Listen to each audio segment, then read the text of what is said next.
Yeah, yeah. Seriously, be careful with that. All right, let's keep it pushing. Let's go to the next block in the niggaverse, Lonzo. Popular rapper Rallo Rodriguez says he spends $4,000 a week on lean, which is promethazine, which equals $200,000 a year. Bad habits can be pretty expensive, eh, Lons? I think he's probably going. He might want to spend about a couple thousand on the casket because he's trying to kill himself. Anything got the word methazine? That's a bad combination. Methazine. If you're drinking something that says methazine in it, any kind of pro, no, co, low, anything with them kind of combinations is not, that's straight up narcotics. Okay, and you're looking to kill yourself, bro. If you spending $4 grand a week, $4 grand a week on that shit, dude, your kidneys ain't gonna take that for long, man. That's the first thing gonna happen. Your kidneys can't process that much shit. You probably ain't drinking enough water to wash it down. Okay, that's $4 grand a week. That's what, like a gallon? I don't know what it costs. Yeah, it's Somebody in the very chat expensive. room. It's very, very Yeah, expensive. That I do know. So for you go to the say you have a very bad cold, they give you the brown bottle, the right. regular sized brown bottle. One of those can be upwards of $1,000, thousand plus. These Okay. guys, So, it's a bad habit, and it's back in our day, Lonzo. It was cooler to be the guy who sold the dope. Now it's like they brag about being dope heads. I mean, they're literally heroin addicts, dude. These pretty opiums, much. that's heroin. Pretty much. And you're right, man. The dope dealer was the hero, not a dope. The dope taker is the zero, but he's turned himself into a hero, and it's almost like giving drug companies fucking free commercials, man. Basically, they're giving drug commercials free commercials, just like Run DMC in the beginning. They was thinking about my Adidas didn't have no shoe deal. The same thing. These guys are giving pharmaceutical companies big ass advertising and ain't getting a dime for it. Meanwhile, they killing themselves and also misleading a whole generation and thinking that what they're doing is cool. That's a goddamn shame, Doc. Yeah, and one thing, Lonzo, that I see as a person who I smoke marijuana. I'm an advocate for marijuana, especially when it comes to medicinal reasons. One thing that I don't like seeing is people who smoke marijuana and they they brag about it and they say it's okay. It's okay to smoke. Yeah, it's okay to smoke in moderation, of course. But you can't be smoking like 4, 5, 7, 8, 9 blunts a day. And they're wrapping these things in backwoods, Lonzo. I don't know if you know what a backwood is, but it's a tobacco leaf. It's a big ass tobacco leaf. They're putting 4 grams of weed in these tobacco leaves. And my thing is, I don't think they're even addicted now to the weed. I think they're more addicted to the tobacco and the nicotine, dude. Dude, the nicotine, I have a friend of mine, me and him talk about this all the time. He usually goes through at least about $20 a day in weed.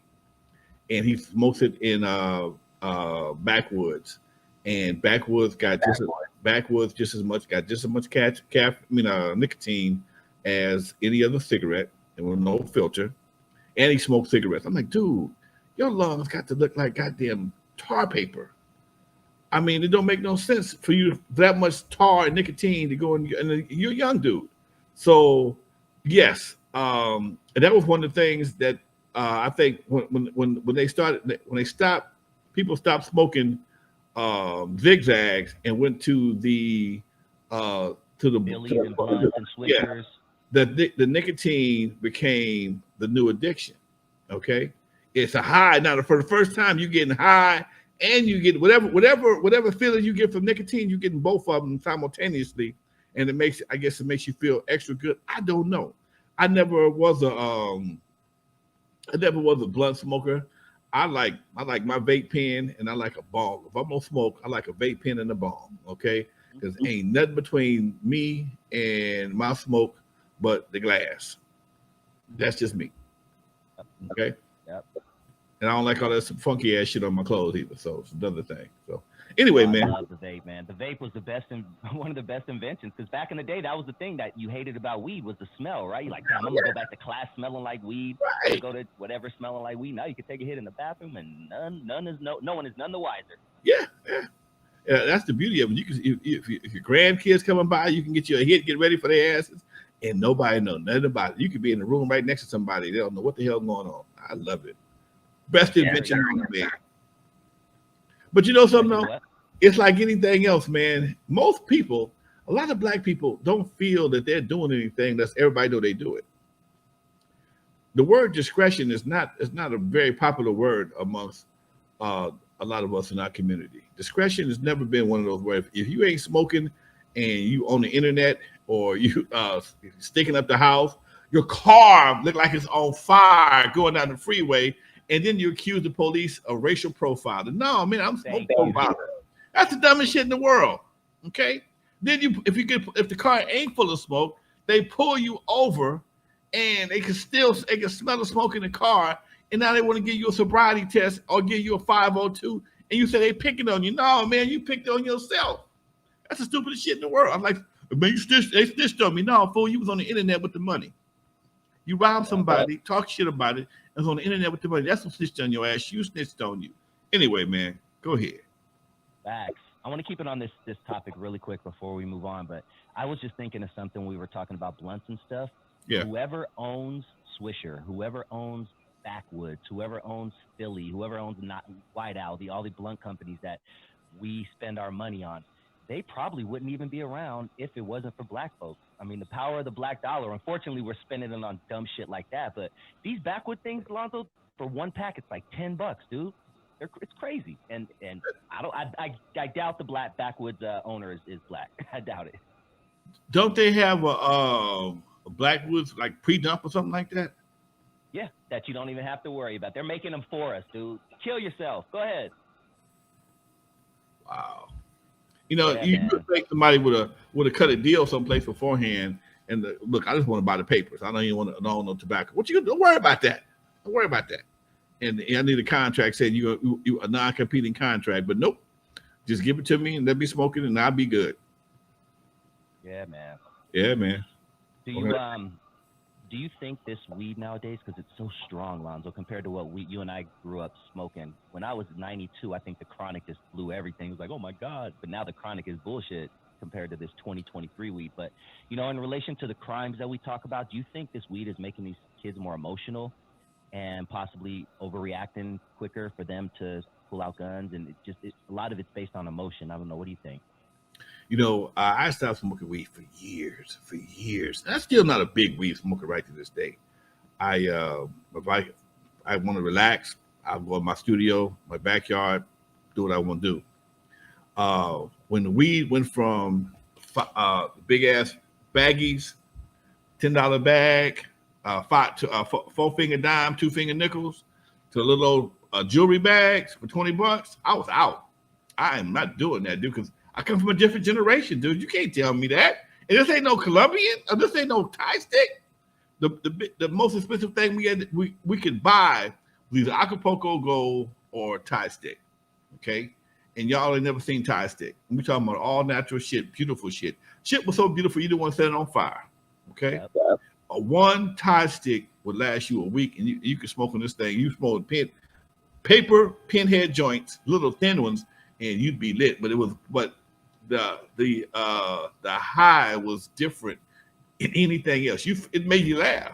That's why I always got busted. I'd be laughing my ass off, but it was Yep. a good feeling. What we have right now, man, is we have like everything else, man. We're smoking GMOs, man, genetically modified organisms, dude.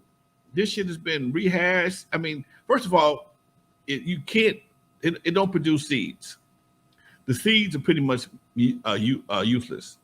These are dormant. All right, you have to grow them from clones. That tell you something right there. That means it's not natural. Okay, it's not a natural uh, recycling situation. It has to be done through cloning. I tried to grow for a minute. That's what I'm telling you what I know. I tried to grow. I told my nephew, hey man, what the seeds at? Ain't no seeds. We got to do the clone. What? And we went to a guy that did, he had trays, different shit, the whole 9 yards. And we grew all kind of shit, man. And I did see a couple of seeds, but all the seeds, they were just dormant. They just was hard leaves, I guess. But anyway, like everything else we have, man, the food we eat, a lot of stuff we ingest on a regular basis is genetically modified. Weed only has so much THC in it, And then you got somebody in the lab coat and the scientist in the lab coat looking like Heisenberg, mixing and doing this shit, and that shit get up to 20-25%. Now your ass is you out a whole nother level. But I don't think it's the weed.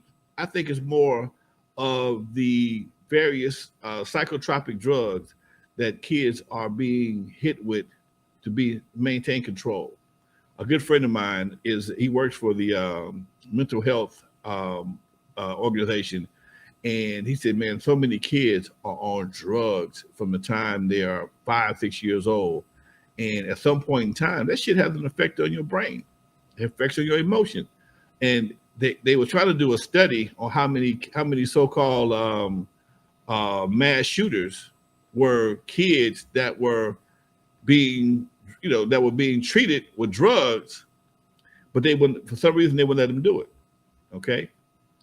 He also showed me that whereas in some situations when you have foster kids or whatever that kid could be acting out, they'll put them on a drug regimen, and the parent, the foster parent, gets more money. And the kid may not even need it that much, but he may just need some attention. Nigga, the kid just may need a hug or an ass whooping sometime. They'd rather give him a drug than an ass whooping. I always wondered which one was worse, to give somebody a 5-second ass whooping or a life full of drugs. Think about that.